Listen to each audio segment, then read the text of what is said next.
તો જેમનું મેં તમને આપણે અગાઉના દાખલા ગણ્યા તેમ આપણી પાસે પહેલાં તો પ્રત્યક્ષ ખર્ચા હોય એટલે પ્રત્યક્ષને આપણે 1 નંબર આપી દઈશું, પ્રત્યક્ષ જ્યાં પણ હોય ત્યાં.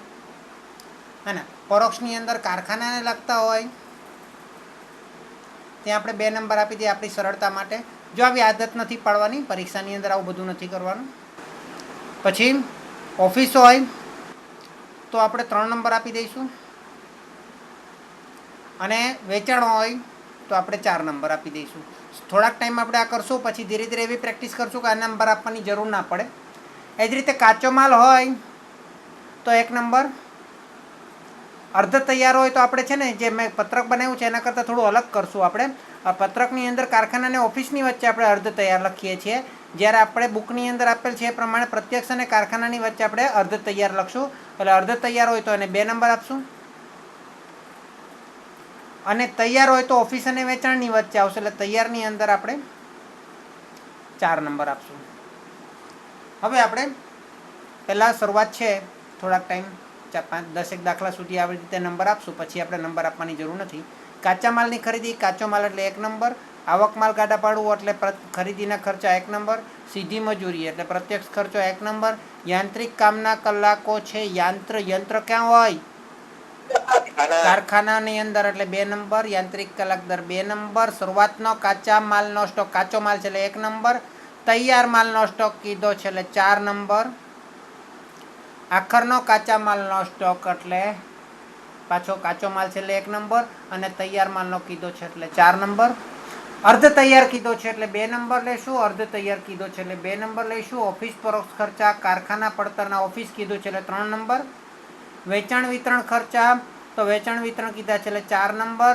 વેચાણ તો છેલ્લે આવે ને વર્ષ દરમિયાન ઉત્પાદનના એકમો આપેલા છે, એ બી ઉત્પાદનના એકમો બી સમજવા જેવા છે, ઓફિસ માટે કામના છે ખાસ કરીને જોવા જાય તો, એટલે 3 નંબર લખી શકીએ હાલમાં આપણે. હવે આપણે દાખલાની શરૂઆત કરીશું. જે પણ વિગતો છે તેને આપણે શક્ય તેટલું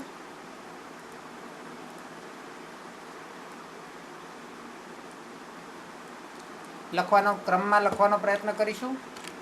તો પહેલી વાત તો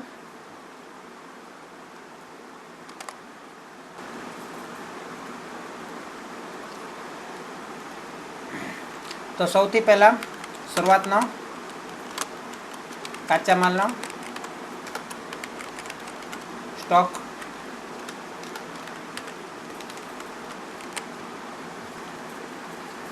એની અંદર આપણે ઉમેરીશું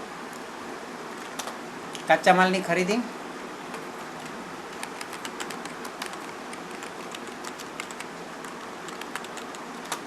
એની અંદર આપણે ઉમેરીશું ખરીદીના ખર્ચા,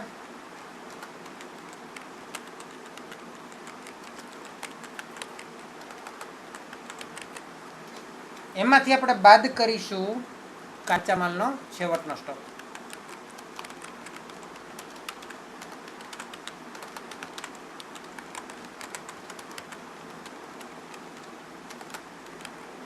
અને આપણે કહીશું જે જવાબ આવશે તેને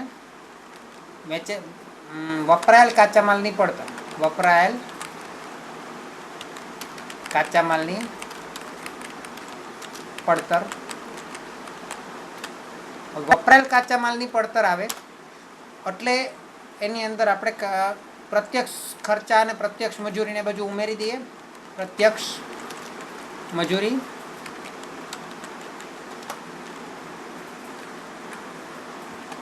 પ્લસ આપણે કરીશું પ્રત્યક્ષ ખર્ચા. પ્રત્યક્ષ ખર્ચાની અંદર આપેલા નથી એટલે પ્રત્યક્ષ મજૂરીમાં જ પતી જશે. સીધી મજૂરી આપેલી છે ને એ જ પ્રત્યક્ષ મજૂરી, એટલે આપણને જે મળશે તે મળશે પ્રાથમિક પડતર. આ પ્રાથમિક પડતર જે છે એની અંદર હવે આપણે જો કરવાનું છે તે અર્ધ તૈયારની વાત કરવાની. મેં તમને વાત કરી તેમ પ્રત્યક્ષ અને કારખાનાની વચ્ચે આપણે અર્ધ તૈયાર માલ લેવાનો છે, હે ને. તો અર્ધ તૈયાર માલનું શું પહેલાં તો શરૂઆતનો સ્ટોક પ્લસ થાય, અર્ધ તૈયાર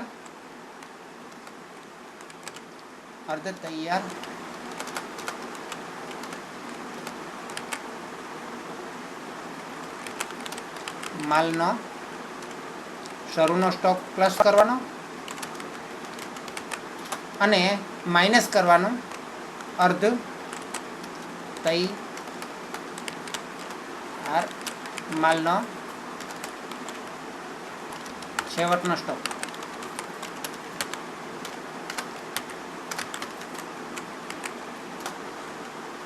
પછી આપણે કરવાનું છે એટલે આપણને જે મળશે તે શું મળશે? આવી પ્રાથમિક પડતર જ કહી શકાય ને આને. હા, એટલે પેલી કાચી પ્રાથમિક પડતર મળે ને આ ચલો આપણે ત્યાર પછી આપણે લાઈન અત્યારે છોડી દઉં છું, લાઈન હું તમને બતાવું પછી. ત્યાર પછી આની અંદર કારખાનાના ખર્ચા અને કારખાનાના પરોક્ષ ખર્ચા ઉમેરીએ.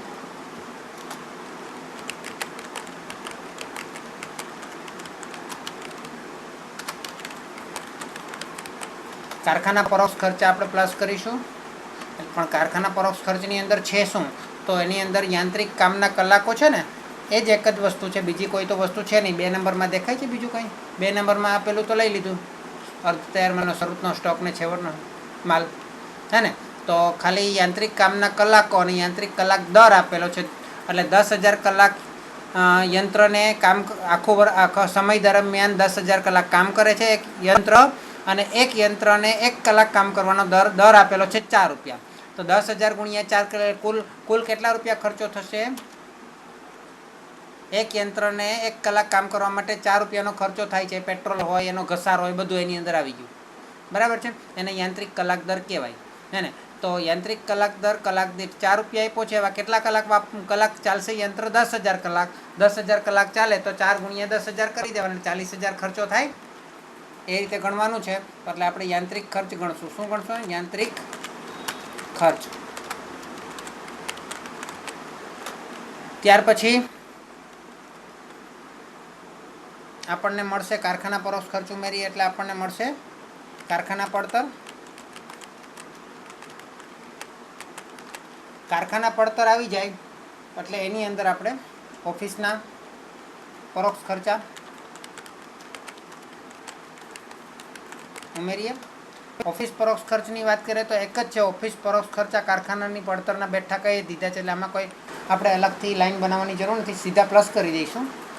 એટલે આપણને મળશે ઉત્પાદિત માલની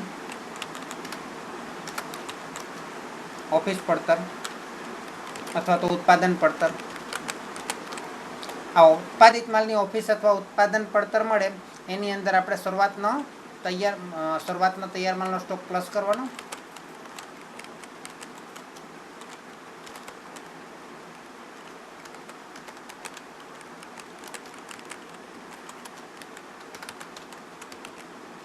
માઇનસ છેવટનો તૈયાર માલનો સ્ટોક બાદ કરવાનો.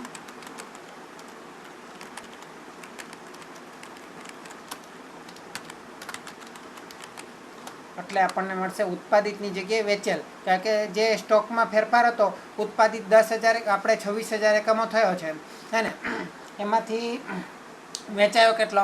તો કે એમાંથી તો પૂરેપૂરો ના વેચાય ને, કારણ કે પહેલાં શરૂઆતનો માલ પડ્યો એ આપણે વેચવાનો ને. તો શરૂઆતનો પડ્યો તો 5,000 એકમો, તો પહેલાં 5,000 વેચ્યા અને 26,000માંથી બીજા 10,000 20,000 વેચાયા, તો 20 ને 5 25,000 વેચાયા, તો હજુ 6,000 પડ્યા ને, એ છેવટનો સ્ટોક કહેવાય કે નહીં? તો છેવટનો સ્ટોકની આપણે ગણતરી નથી કરતો, વેચાયા કેટલા આપણા એ આપણે ગણવાના છે. તો એને કહેશું વેચેલ માલની એની પડતર આપણે કાઢવાની છે, વેચેલ માલની, કારણ કે આપણે એના પર નફો જોઈએ છે. વેચેલ માલની ઓફિસ પડતર અથવા તો ઉત્પાદન પડતર. ઉપર ઓફિસ લખ્યું છે, એ બી ઓફિસ જ લખો. ખરેખર ઉત્પાદન ઉપર બી ઉત્પાદન લખવું જોઈએ તો પણ ચાલે, બંને આમ તો સેમ જ છે. હવે એની અંદર આપણે ઓફિસ પડતર એટલે ઓફિસ સુધીના બધા ખર્ચા આવી ગયા કહેવાય. હવે એની અંદર આપણે વેચાણના ખર્ચા ઉમેરવાના છે, એટલે પ્લસ વેચાણ પરોક્ષ ખર્ચ.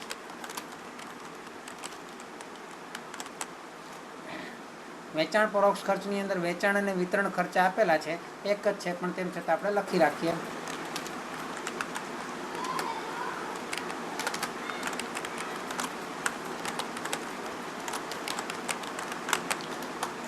હવે વેચાણ વિતરણ ખર્ચની વાત કરીએ તો 1 રૂપિયો આપેલો છે, વેચાણ પછી કરવાનું છે, એટલે હવે આપણે નફો એમાં ઉમેરીશું. અહીંયા આપણને વેચેલ માલની ઓફિસ પડતર આવી. હવે વેચેલ માલની કુલ પડતર મળશે વેચેલ માલની કુલ પડતર. વેચેલ માલની કુલ પડતરમાં આપણે નફો ઉમેરીએ એટલે આપણને મળશે વેચાણ. તો અહીંયા તમારું આ પત્રક પૂરું થાય છે. તો આ પૂરા પત્રકની અંદર આપણે લાઈનો પહેલાં બનાવી દઈએ અને ત્યાર પછી તમને વધારે ખબર પડશે. આગળના દાખલામાં જેમ તકલીફ પડી હતી એવી તકલીફ આમાં નહીં પડે. તો ફરીથી આપણે શું કરવાનું છે જોઈ લઈએ. શરૂઆતનો કાચો માલ, આ 4 વસ્તુનો સરવાળો કરવાનો છે.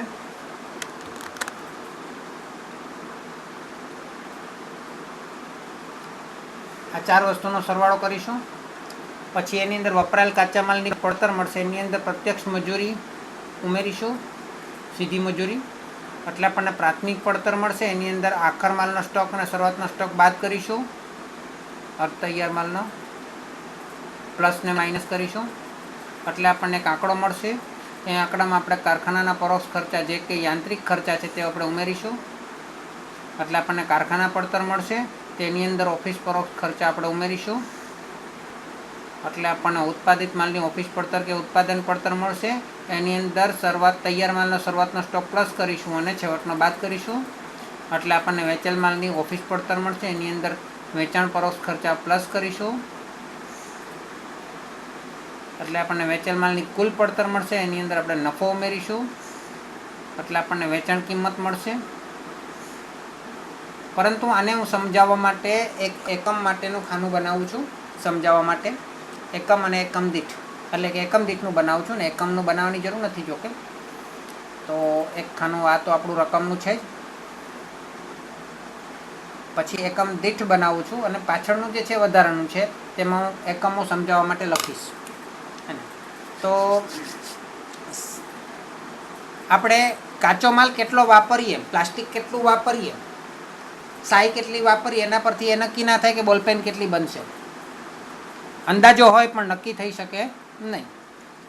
તો એ જ રીતે નક્કી ક્યારે થશે ઉત્પાદન કેટલું થયું તે એક કારખાના પછી આપણને નક્કી થઈ જાય કે ખરેખર કેટલું ઉત્પાદન થયું. પરંતુ તેની અંદર આપણે ખર્ચા ઉમેરીએ તો આપણને એની અંદર ખર્ચા આપણે ઉમેરી શકીએ અને તો આપણને એની સાચી પડતર મળતી જાય. એટલે ઉત્પાદન માલની ઓફિસ પડતર તો આપણે ઓફિસ સુધીના ખર્ચા તો આપણને ઉત્પાદિત માલની ઓફિસ પડતરમાં મળશે.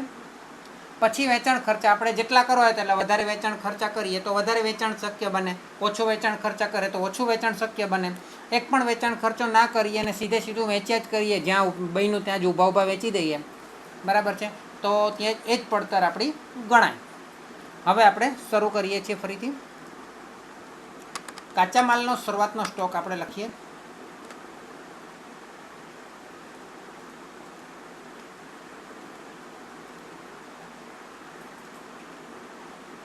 અચ્છા, અને જરા પ્રોબ્લેમ એ છે. ઓકે, ચલો કાચા માલનો શરૂઆતનો સ્ટોક લખીએ. તો કાચા માલનો શરૂઆતનો સ્ટોક શોધવો પડશે તમારે. 25,000 મને તો દેખાય છે, તમને દેખાય કોઈને?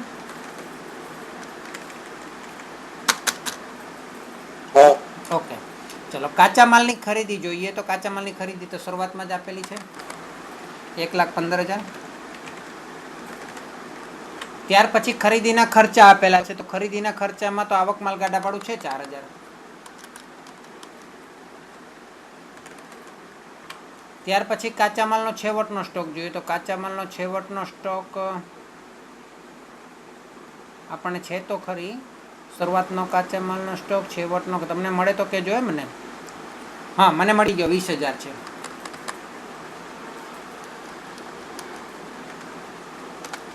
જો 20,000 પ્લસ નથી કરવાના, બાદ કરવાના છે.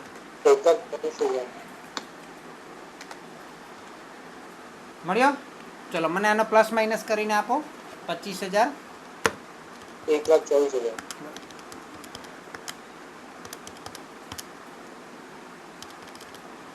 1,24,000. Very good. તો 1,24,000 લખી દઉં ને. પ્રત્યક્ષ મજૂરી આપણી પાસે આપેલી છે 96,000. 2,20,000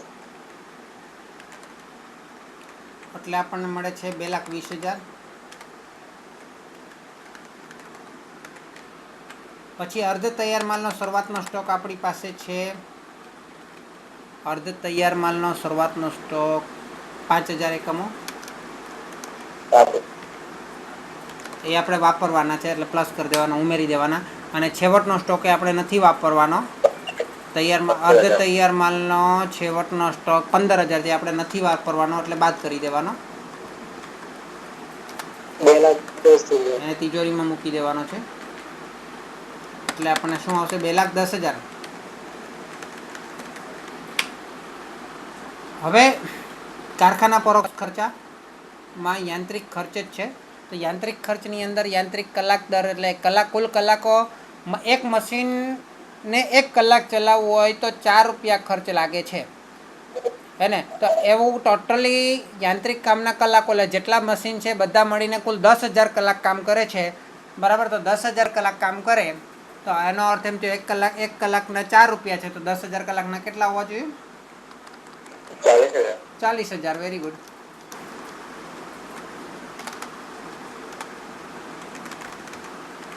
હવે કારખાના પડતરની વાત કરીએ તો કારખાના પડતર મળી આપણે 2,10,000 પ્લસ યાંત્રિક ખર્ચ એટલે કે 2,50,000. 2,50,000. હવે એની અંદર ઓફિસ પરોક્ષ ખર્ચ ઉમેરીએ તો ઓફિસ પરોક્ષ ખર્ચની અંદર આપણને કહેલું છે 4%. કારખાના પડતરના 4%. તો 2,50,000 4% કરો જોઈએ. 10,000. 10,000. આ 10,000 છે. આ 10,000 છે એટલે આપણને ઉત્પાદન કેટલું થયું? ઉત્પાદન કેટલા રૂપિયાનું થયું? 2,60,000 નું ઉત્પાદન થયું. ઉત્પાદન પડતર મળી. અને અહીંયા તમને કારખાનાની બહાર નીકળો એટલે જ તમને યાંત્રિક અહીંયા તો મળી જ જશે કે ઉત્પાદનના એકમો કેટલા છે. ઉત્પાદનના એકમો કેટલા છે? 26,000 એકમો છે. કેટલા એકમો છે જુઓ જોઈએ, નીચે સૌથી છેલ્લે જુઓ જોઈએ. 26,000 એકમો વર્ષ દરમિયાન ઉત્પાદન લખેલું છે. શું લખેલું છે? વર્ષ દરમિયાન ઉત્પાદન 26,000 એકમો છે. ક્લિયર? તો વર્ષ દરમિયાન 26,000 એકમોનું ઉત્પાદન કરવામાં આવે હે ને, અને કુલ એની કિંમત 2,60,000 થાય તો એક એકમની કિંમત કેટલી થાય? કોઈ કહેશે? 1 રૂપિયા. 10 રૂપિયા થાય ભાઈ. એટલે 10. હા, 10 રૂપિયા થાય. ઓકે. તો હવે એની અંદર શરૂઆતનો જો આપણી પાસે 26,000 એકમો હતા. હવે શરૂઆતનો તૈયાર માલનો સ્ટોક કેટલો આપેલો છે જુઓ, એ આપણે ઉમેરવો પડશે ને. શરૂઆતનો આપણે પહેલા વેચશું કે છેલ્લે આખરનો તૈયાર બનેલો હોય છેલ્લે વેચશું? પહેલા આપણે કયો વેચશું? જૂનો પડ્યો હોય તે વેચશું ને. તો શરૂઆતનો તૈયાર માલનો સ્ટોક કેટલો છે? 40,000. 40,000 રૂપિયા છે, પણ એકમો કેટલા છે? 4,000.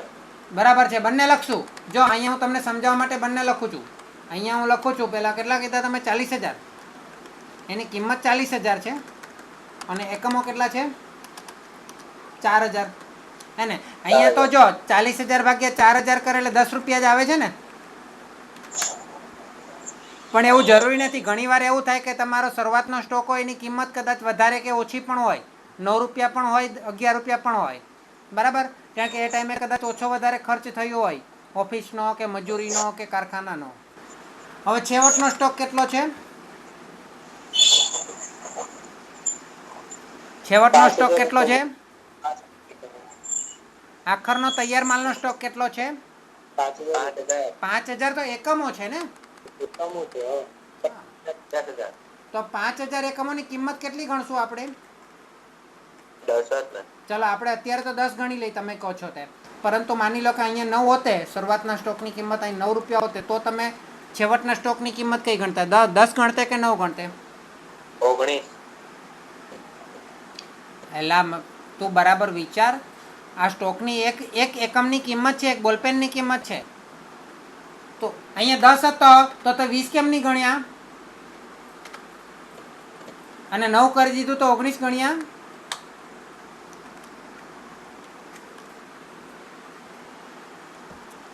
કેટલી ગણવી? તો તમે કેટલી ગણતે જોવા જેવો સવાલ છે. બહુ અગત્યનો સવાલ છે. પહેલી વાત તો હું તમને એમ કહું કે જે તમે માલ વેચશો એ કયો વેચશો? 9 રૂપિયા વાળો વેચશો કે 10 વાળો વેચશો?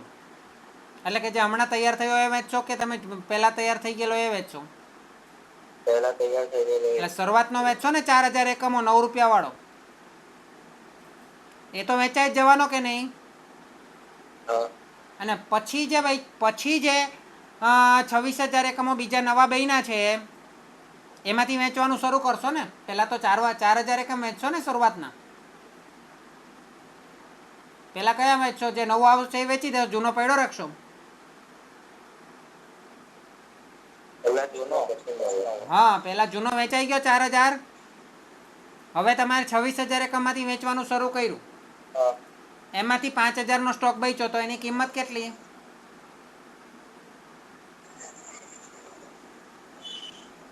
એની કિંમત કેટલી?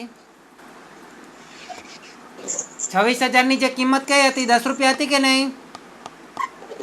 તો આની કિંમત એ 10 રૂપિયા લેવાય ને. સમજ પડી? મારો સવાલ શું છે સમજ પડી તમને?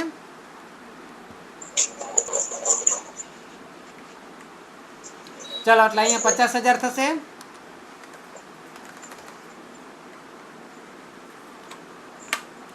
હવે વેચેલ માલની ઓફિસ પડતર તમને મળશે 2,60,000 પ્લસ 40,000 માઇનસ 50,000 એટલે 2,50,000 થશે.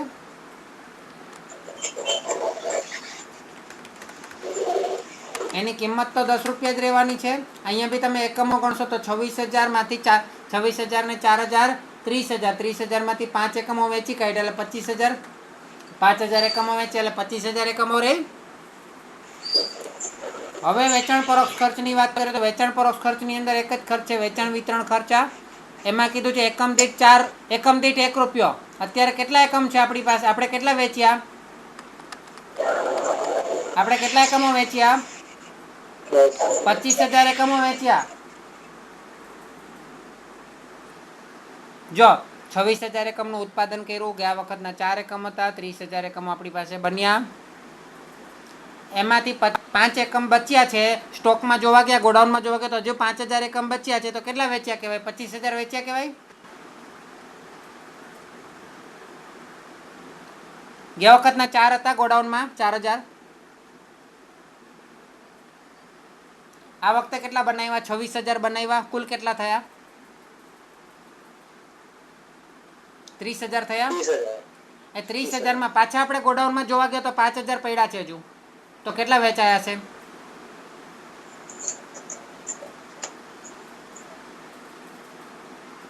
વર્ષના અંતે આપણે જોવા ગયા તો ગોડાઉનમાં હજુ 5,000 છેવટનો સ્ટોક પડ્યો છે.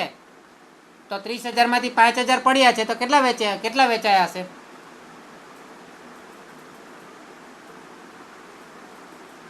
નથી સમજ પડી ને?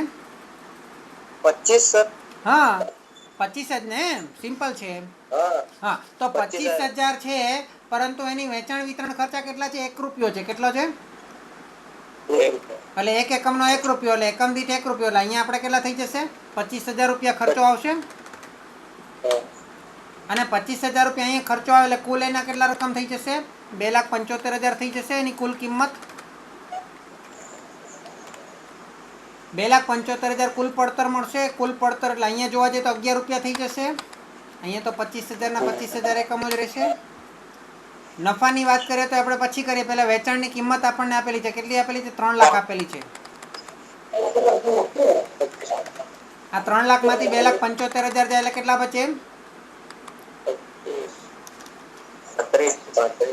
25,000.